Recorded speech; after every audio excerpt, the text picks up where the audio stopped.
Year 2023 के CBSE class 10 boards exam में पूछे गए एक और क्वेश्चन के साथ मैं आपके सामने हूं। Hello everyone, welcome to Challenger classes. My name is Udit Gupta. ये क्वेश्चन चैप्टर 1 का है क्योंकि प्लेलिस्ट चैप्टर 1 की चल रही है, तो ऑफ कोर्स चैप्टर 1 का ही क्वेश्चन डिस्कस करेंगे। तो यहां पर क्वेश्चन आपसे क्या बोल रहा है, silver chloride kept in a China dish turns grey in sunlight. Silver chloride को जो कि एक हमने चाइना डिश में रखा हुआ है वो सनलाइट के प्रेजेंस में ग्रे हो जा रहा है।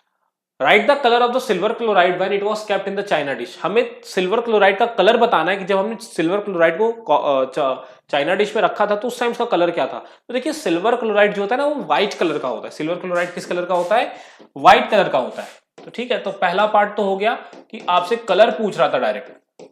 तो सिल्वर क्लोराइड जो होता है वो व्हाइट कलर का होता है। आपसे आगे पूछ रहा है name the type of reaction taking place and right the chemical equation for the reaction. तो अगर सिल्वर क्लोराइड व्हाइट कलर का होता है तो सनलाइट की प्रेजेंस में ग्रे कैसे हो गया? तो देखिए यहां पर जो सिल्वर क्लोराइड है, ये जो सिल्वर क्लोराइड है, जैसे हमने इसको सनलाइट में प्लेस किया, कहां पर? सनलाइट में प्लेस किया। सनलाइट में प्लेस करते ही सिल्वर और क्लोरीन का डिकम्पोजिशन हो गया, ये डिकम्पोज हो गए। ठीक है, ये क्या हो गए? डिकम्पोज हो गए। तो यहां पर क्योंकि सिल्वर और क्लोराइड को जैसे ही सनलाइट में रखा तो सिल्वर क्लोराइड डिकम्पोज हो गए, तो क्लोरीन गैस के फॉर्म में रिलीज हो जाएगा, बच क्या जाएगा? सिल्वर। अब आप सोचिए आपके बाउल में पहले सिल्वर क्लोराइड था या चाइना डिश में सिल्वर क्लोराइड था, सनलाइट पड़ी, क्लोरीन डिकम्पोज होकर उड़ गया, क्या बचेगा? सिल्वर बचेगा। और सिल्वर का कलर क्या होता है? ग्रे होता है। तो आपका जो देखिए यहां पर जो ग्रे कलर है ना, सनलाइट की प्रेजेंस में सिल्वर क्लोराइड को अगर हम सनलाइट के प्रेजेंस में रखते हैं तो ग्रे कलर जो होता है वो ग्रे कलर सिल्वर क्लोराइड की डिकम्पोजिशन की वजह से आता है, क्योंकि सिल्वर क्लोराइड डिकम्पोज हो जाता है और सिर्फ चाइना डिश में सिल्वर बच जाता है, और जो कि किस कलर का होता है? ग्रे कलर का होता है। ठीक है, तो यहां पर आपको बताना है किस टाइप का रिएक्शन है। तो टाइप क्या हो गया? ये डिकम्पोजिशन रिएक्शन है। कैसा रिएक्शन है ये डिकम्पोजिशन रिएक्शन है। क्या होता है डिकम्पोजिशन रिएक्शन? बिल्कुल सही। जब सिंगल रिएक्टेंट क्या होता है, कई सारे प्रोडक्ट्स फॉर्म करता है। जब एक सिंगल रिएक्टेंट कई सारे प्रोडक्ट्स फॉर्म करता है तो वो कौन सा रिएक्शन कहलाता है? डिकम्पोजिशन रिएक्शन कहलाता है। थर्ड पार्ट की तरफ बढ़ते हैं। State one use of this reaction. देखिए इस रिएक्शन का यूज जब आप एनसीईआरटी की रीडिंग करोगे तो इस रिएक्शन का use black and white photography में होता था। पहले ब्लैक एंड व्हाइट फोटोग्राफी में होता था,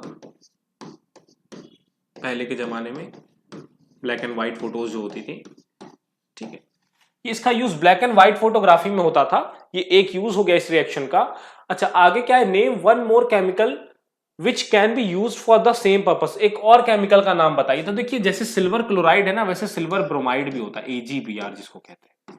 क्या कहते हैं? AgBr। सिल्वर ब्रोमाइड भी जो है सनलाइट के प्रेजेंस में डिकम्पोज होगा और सिल्वर और ब्रोमीन गैस रिलीज होगी। तो यहां पर ये 3 मार्क्स का क्वेश्चन था, हर मार्क्स में हर पार्ट एक मार्क्स का था। ठीक है, तो यहां पर क्या है, यहां पर आपको पहले तो ये बताना था कि सिल्वर क्लोराइड जो है उसका कलर क्या होता है, तो वो व्हाइट होता है। दूसरा पार्ट ये था कि आपको टाइप ऑफ रिएक्शन बताना है, तो ये डिकम्पोजिशन है। और यहां पर केमिकल इक्वेशन लिखनी थी, तो वो मैंने लिख दी। सिल्वर जब है सनलाइट की प्रेजेंस में, सिल्वर क्लोराइड जो है सनलाइट की प्रेजेंस में सिल्वर और क्लोरीन बनाता है। उसके बाद आपसे पूछ रहा था कि एक यूज बताइए, तो इसका use black and white photography में होता है। और आपको बताना है name one more chemical which can be use for the same purpose. आपको एक और केमिकल का नाम बताना है जिसको जो हम सेम पर्पस के लिए यूज कर सकते हैं, तो वो है सिल्वर ब्रोमाइड। ठीक है, तो इस तरीके से क्वेश्चन हमने अटेम्प्ट कर लिया। आप इस तरीके से नहीं लिखोगे, आप इसको प्रॉपर स्टेटमेंट फॉर्म में लिखोगे। मैं बार बार बोल रहा हूं, ठीक है, ज्यादा शॉर्टकट नहीं यूज करने का, नहीं तो प्रॉब्लम हो जाएगी, मार्क्स में भी शॉर्टकट हो जाएगा फिर। तो यहां पर आप इसको प्रॉपर स्टेटमेंट के फॉर्म में लिखोगे। इवन अगर आपको कोई रिएक्शन भी पूछ रहा है तो पहले आप उसको वर्ड्स में लिखोगे, फिर उसकी इक्वेशन लिखोगे, वो ज्यादा इफेक्टिव होगा। ठीक है, आई होप आपको एक्सप्लेनेशन समझ में आई होगी। हमारे साथ बने रहिए, हमारी वीडियोस को लाइक करिए, चैनल को सब्सक्राइब करिए, अपने दोस्तों को भी शेयर करिए। Thank you.